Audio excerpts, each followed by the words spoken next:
Hey, I'm Henning with the Henning Group, and I'm here to talk about the new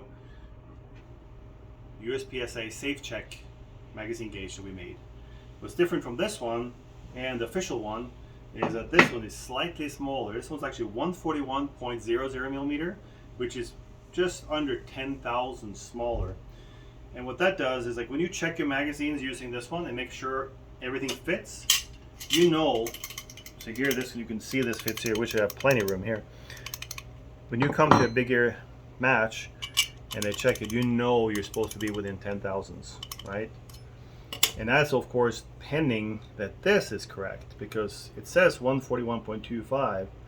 Well, that's not always the case. We checked some of these and they've been about 7,000 smaller.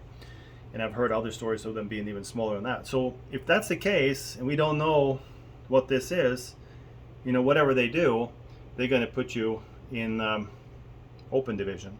So you do want to know what's going on. And one way we bring the power back to the people here, we actually put these little machine marks or machine cutouts here, so you can actually put a caliper in there. So you can actually take, let me do this from my side here and I'll turn it. So if I put this in here, I'm going to turn this off. So you put this in here, you can check it, right? And you can measure it. And you can see, well, okay, it's not like, you know what you have, roughly what you have. The calipers isn't the perfect measurement tool, but at least it gives you some confidence that you have the right measurement, or you know what it is. There's no way to measure this one with calipers. You have to do it in the CMM. You have to go to shop, and we did that, and this was not 141.25. So the other thing that I found is we put a kind of a guard here, a side guard, and this is to keep the magazine parallel to the sides, because if I'm checking here, you can see, you know, I can be this angle or this angle, and I want to try to line it up here. Well, I figured, why not just put that right into the gauge?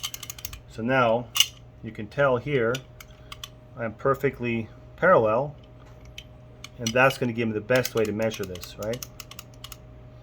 So when you do check it, you got to make sure both these things are touched. That means you're straight in there, and then you can look here and you can see you have a gap. Okay, there's a gap, good to go. Then I know I have that plus 10 thousandths to the official measurement. The other thing that this gauge does, we put a couple other things in there. For instance, like from this to that edge, it's the same measurement as the card here, right? On this side is the same measurement as the card here. And what they mean is, like, the short 2.125 is a way for you to check the distance from the inside of the in belt to the gun. You can see I'm well within here. But that's a great quick little tool. It's like, yep, I'm good. You know, and if you're shooting open or limited, it's like, yep, I can go out to here. So it was in there, it was easy to do, I figured I'd put it in there. The other thing we have is 1.625, which is the max width of a single stack. So you can kind of, if you wonder if your single stack too wide or whatever, you know, that's the box. It's not necessarily something you need to use or whatever, but it was there, it was easy to do, why not make it more useful? So let's say, for instance, you have a magazine that turns out to be too big, right? I tried this out, it's pushing up here, it's not fitting. So one thing I would check first of all, how easy does the extension go on to the tube? Sometimes I've seen the back edge here coming out and they're not perfectly shaped, and it makes it tough to get them on there. It makes it tighter than they need to be. You can actually take a file and take a little bit off the back here, so make sure that this slides on nice and easy.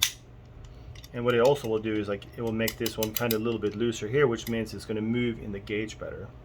So let's say I've done all that, everything fits fine, it's still too tight. If you look on the top here, you see this angle of the feed lips and the gauge is different. So all we need to do is break the back edge of the feed lips. You don't need to take much off. So let's say that's the case. I want to take a little bit off. Take a flat file, line it up flat like this, give it a stroke. You can see how this is broken, and that's going to directly translate to more space here. See how much room there is. So that's the easiest way to fit it, and it doesn't affect anything. You don't hurt anything doing it. And so, yep, that's it. Good luck in the matches.